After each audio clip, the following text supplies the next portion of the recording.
নমস্কার বন্ধুরা, কেমন আছেন সবাই? আমি মোর আরেকটি ব্লগে আপনাদের সকলকে স্বাগত। আজ বুধবার সকালেই 7:30 মতো বাজে। মহালয়ার সকালে সবাইকে প্রীতি শুভেচ্ছা ভালোবাসা আমার তরফ থেকে জানাই।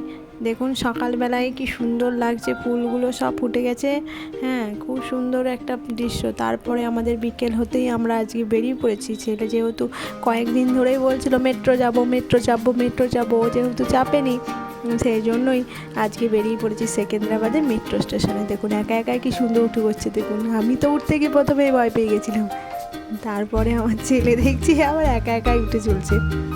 এত দুষ্টুটা নাই হয়েছে। তারপরে আমরা সব চেকিং করিয়ে চলে এসেছিলাম একদম স্টেশনে, মানে একদম ট্রেনের কাছে। দেখুন আস্তে আস্তে আবার দেখছি সঙ্গে সঙ্গে ট্রেনটা এসে হাজির। আবার ট্রেন ছেড়েও দেবে, তাই ঝড় চলতেই উঠে পড়লাম ট্রেনের ভেতরে।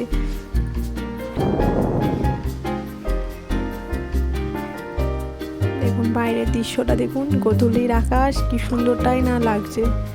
সত্যি প্রাকৃতিক সৌন্দর্য কত সুন্দরটাই না হয়।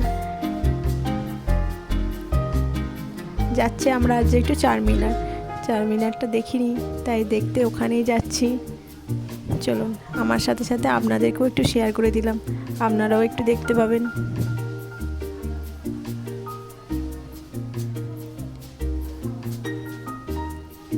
বাপরে বাপ, এসে দেখি এত ভিড়, ওরে বাপরে, মানে কোনো একটা ভিডিও করব, একটা কিছু করব, তার উপায় নেই।